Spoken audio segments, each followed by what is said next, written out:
सुप्रभात प्रिय छात्रों। हम अपनी इस कक्षा में अपना अधूरा पाठ शुरू कर रहे हैं, जहां हमने जो कहानी पढ़ी थी राजा, उसमें हमने पढ़ा कि किस तरीके से एक धोबी अपने बचपन की यादें ताज़ा कर रहा है और वह उस समय की स्थिति को बताता है कि जब उस छोटा था और वहाँ पर अकाल के कारण स्थिति बहुत भयावह हो गई थी। और ऐसी स्थिति में भी उस समय के राजा जो थे वो बड़े बड़ा दिल करके प्रजा को अपना बच्चा समझ के और उनके लिए अपने अन्न के भंडार खोल देता है। और जब ये सूचना वो घर पर आकर अपने बाबा को देता है तो बाबा उसकी बात पर विश्वास नहीं करता है, लेकिन वो अपने बाबा को ज़बरदस्ती हाथ पकड़कर ले चलता है और बाबा भी उसके साथ जाते हैं। मेरा बाबा चादर लेकर साथ चला। बाजार में जाकर देखा तो हजारों लोग उधर ही जा रहे थे। किले में पहुंचे तो वहां आदमी ही आदमी थे। फाटक पर सिपाही खड़े थे। वे जिनके सफ़ेद कपड़े देखते उन्हें रोक लेते, कहते यह अनाज गरीबों की सहायता के लिए है। मेरी इतनी उम्र हो गई है, मैंने अमीरों के लिए सब दरवाजे खुले देखे हैं, उनको कहीं रोक टोक नहीं होती। पर वहाँ अमीर खड़े मुंह ताकते थे। हम अंदर चले गए। सफ़ेद कपड़े वालों की रोक टोक या सफ़ेद कपड़े वालों को जो सिपाही रोक रहे थे, तो यहाँ पर मतलब ये है कि जो अमीर लोग हैं, जो बड़ी शानो शौकत के साथ रहते हैं और साफ़ सुथरे कपड़े पहनते हैं, बिल्कुल उजले कपड़े, ठीक है, क्योंकि गरीब व्यक्ति जो मेहनत मजदूरी करता है उसकी कपड़ों पर तो मेहनत का पसीना, मेहनत की गंदगी सब लगी रहती है, तो वो इतना शान शौकत के साथ नहीं रह पाता। लेकिन अमीर लोग रहते हैं, तो यहाँ सफ़ेद कपड़े का मतलब अमीरों की पहचान बताई गई है। वहीं आगे धोबी कह रहा है कि मैंने इतनी उम्र देख ली, लेकिन मैंने हर जगह अमीरों के लिए दरवाजे खुले देखे, लेकिन राजा रणजीत सिंह ने वहाँ पर अमीरों के लिए दरवाजे बंद करके गरीबों की सहायता को प्राथमिकता दी है। धोबी कहता है कि हम लोग अंदर चले गए। वहाँ देखा कि सैकड़ों आदमी तराजू लिए बैठे हैं और तोल तोल कर 20 सेर अनाज सबको देते जाते हैं। मैं छोटा था, मेरा बाबा बूढ़ा था। हमने कई आदमियों से मिन्नत की कि हमें भी अनाज दिलवा दो, पर उस आपाधापी के समय कौन किसकी सुनता। धोबी कहता है कि मैं बहुत छोटा था और मेरा बाबा बूढ़ा, यानी कि उसके बाबा की उम्र हो चुकी थी, इसलिए वो बार बार लोगों से मिन्नतें कर रहे थे। मतलब भीड़ में उनकी जो अनाज लेने के लिए भीड़ इकट्ठी थी, उस भीड़ में घुसने की हिम्मत उनकी नहीं थी। शारीरिक रूप से वो अक्षम थे, इसलिए वो लोगों से मिन्नतें कर रहे थे। मिन्नतें अर्थात प्रार्थना, ठीक है। तो वो मिन्नतें कर रहे थे कि उन्हें भी थोड़ा अनाज दिलवा दिया जाए। लेकिन उस आपाधापी यानी उस समय जो वो जल्दबाजी हो रही थी, भीड़ हो रही थी, तो उस समय कोई किसी की नहीं सुन रहा था। संध्या के समय अंधेरा होने पर हुक्म हुआ कि बाकी लोग कल आकर ले जाएं, लेकिन अगर कोई दोबारा आ गया तो उसकी खैर नहीं। लोग निराश हो गए, पर क्या करते। धीरे धीरे सारा आंगन खाली हो गया। हम कैसे कैसे चले जाते। कई कई दिन से भूखे मर रहे थे। बाबा बोला, बेटा हम कैसे अभागे हैं, नदी के पास आकर भी प्यासे लौट रहे हैं। जो भाग्यवान थे वो झोलियां भरकर लौट गए। जब शाम का समय हुआ तो मुनादी करवा दी गई कि सबको अभी अनाज नहीं मिलेगा, जो लोग बाकी रह गए वो कल आकर ले जाएं, और जो आज ले जा चुके हैं वो कल वापस नहीं आए। तब वो दोनों बाप बेटे वहाँ पर एक दूसरे को देखते हैं बड़े ही असहाय दृष्टि से, और वो जो बाबा है अपने बेटे को कहता है कि हम बड़े अभागे हैं। अभागे अर्थात जिसका भाग्य अच्छा नहीं होता, जिसके पास अच्छा भाग्य नहीं है वह अभागा। तो बाबा बोलते हैं कि हम लोग अभागे यानी हमारा भाग्य अच्छा नहीं है। हम नदी के पास आकर भी प्यासे लौट रहे हैं, अर्थात क्या कि नदी में इतना पानी होते हुए भी नदी के पास जाकर हम बिना पानी पिए लौट रहे हैं। जो भाग्यवान थे वो झोलियाँ भरकर चले गए। इतने में एक सरदार हमारे पास आकर खड़ा हो गया। वह बोला, अब जाते हो कि नहीं, कल आ जाना। बाबा ठंडी सांस भरकर बोला, जाते हैं सरदार। सरदार, कल ना आ सकोगे? आने को तो सिर के बल आएंगे, पर भीड़ में पता नहीं कल भी अवसर मिले न मिले, आज मिल जाता तो रात में पीसकर खा लेते। सरदार, तुम्हारे यहाँ कोई जवान आदमी नहीं है? बाबा, नहीं सरकार, इस बालक का बाप था, वह भी मर गया। मैं सरकार आज दिला देते तो बड़ी मेहरबानी होती। सरदार साहब हंसने लगे। कहा, आओ तुम्हें दिला दें। हम सरदार साहब के पीछे पीछे चले। उन्होंने अनाज के ढेर के पास पहुंचकर आदमी से कहा, इस बुढ़े को 20 सेर गेहूं दे दो। वह आदमी मेरे बाबा से बोला, चादर फैला दो, और गेहूं तोलने लगा। मेरे बाबा बोला, सरकार अब फिर कब मिलेंगे? सरदार, अगले सप्ताह। हम कई दिनों से भूखे मर रहे हैं, 20 सेर और दिला दें तो बड़ी कृपा हो। आपकी जान को दुआएं देता रहूंगा। सरदार, बड़े लोभी हो। बाबा, सरदार साहब पेट मांगता है तब जीभ खुलती है, नहीं तो हम ऐसे बेगैरत कभी न थे। सरदार, अगर इसी तरह तमाम लोग करें तो कैसे पूरा पड़े? एक सरदार, जब वो लोग वहां से जाने लगते हैं तभी एक सरदार वहां आता है और वो उनसे कहता है, तुम लोग गए क्यों नहीं? तुम्हें जाना चाहिए, कल तुम लोग नहीं आ पाओगे क्या? तब बाबा कहता है कि आने को तो हम, जो हमारी ज़रूरत है उसके हिसाब से हम हर संभव कोशिश करके हम कल आएंगे, लेकिन हमें थोड़ी सी शक है कि हमें कल भी मिल पाएगा या नहीं मिल पाएगा। और वह सरदार से मिन्नतें करके उसी समय अनाज लेते हैं। सरदार उनकी मदद करता है तो वह थोड़ा सा स्वार्थी बाबा हो जाते हैं और वो कहते हैं 20 सेर की जगह अगर 20 सेर और मिल जाए, अर्थात 40 सेर और मिल जाए।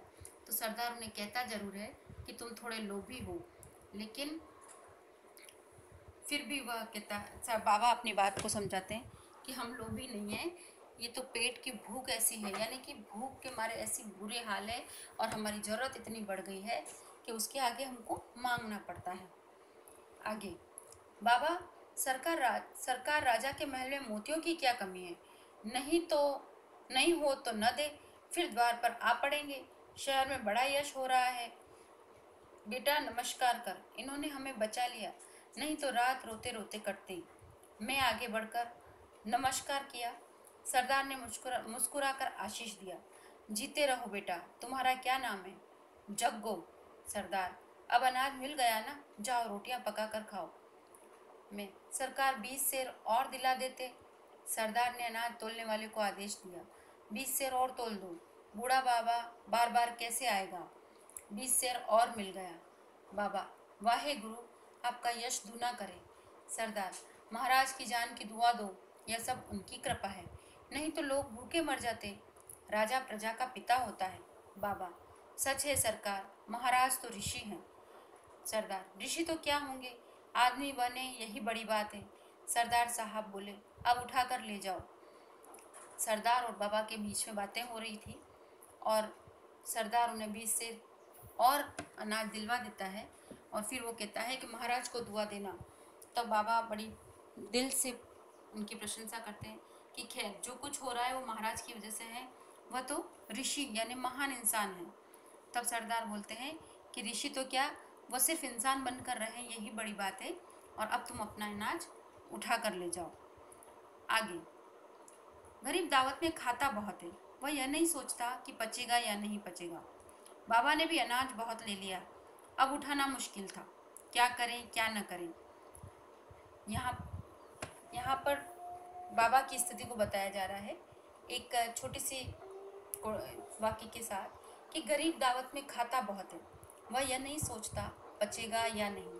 अर्थात यहाँ पर इस लाइन से ये तात्पर्य है कि जो गरीब व्यक्ति है, जब कहीं जिसके घर में खाने का अभाव है या जो चीज़ उसके घर में नहीं है, अगर वो कभी ऐसी जगह चला जाए जहाँ बहुत सारा खाना है, बहुत सारी उल्लास है, उत्सव है, तो वो उसका बहुत ज़्यादा, हद से ज़्यादा उसका उपभोग कर लेता है।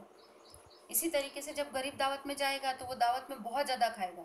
वह यह भूल जाता है कि उसकी सीमा कितनी है, वो किस सीमा तक उस खाने को पचा सकता है या नहीं पचा सकता है। वह यह भूल जाता है कि हो सकता है ज़्यादा खाने से उसकी तबीयत बिगड़ जाएगी, लेकिन फिर भी वो खाता रहता है। यही स्थिति बाबा की हो गई कि वह ये भूल गए कि वो शारीरिक रूप से अक्षम है और उन्होंने 40 सेर अनाज ले लिया, जबकि वो इतना अनाज उठाना उनके बूते की बात नहीं थी, उनकी क्षमताओं में नहीं था कि वो इतना सारा अनाज उठा सके। बाबा ने भी अनाज बहुत ले लिया। अब उठाना मुश्किल था। क्या करें क्या न करें। सरदार साहब के रोब से सहम कर बाबा बोले, सरदार साहब गठरी भारी है, कोई सिर पर रख दे तो ले जाऊं। सरदार साहब ने गठरी मेरे बाबा के सिर पर रख दी। बाबा 2 कदम चलकर गिर पड़ा। सरदार साहब बोले, क्यों भाई, इतना क्यों बंधवा लिया, जो उठाए नहीं उठता। जाओ अपने किसी आदमी को बुला लाओ, तुमसे न उठेगा। जब बाबा ने सरदार से मिन्नतें की कि किसी से कहिए कि वो मेरे सिर पर ये गठरी रख दे तो मैं घर ले जाऊं, अकेले से नहीं उठ रही है, तब सरदार ने कोशिश करके वह गठरी उसके सिर पर रख दी।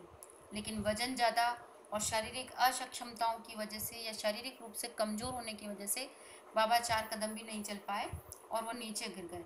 तब सरदार जो उन्हें बहुत ध्यान से देखे जा रहा था और उनकी स्थिति को समझ रहा था, उसने तुरंत बाबा से कहा, बहुत ज़्यादा अनाज लिया है तो ये गठरी अब तुम इतने कमज़ोर हो तो नहीं उठेगी, घर से किसी दूसरे आदमी को भेजो जो वो उठा ले। तब बाबा कहता है, "हम्म, आह भरकर बोल रहे हैं, यानी कि एक दुख वाली श्वास छोड़ते हुए, दुख अपने दुख को महसूस करते हुए बोल रहे हैं, सरदार मेरी सहायता कौन करेगा।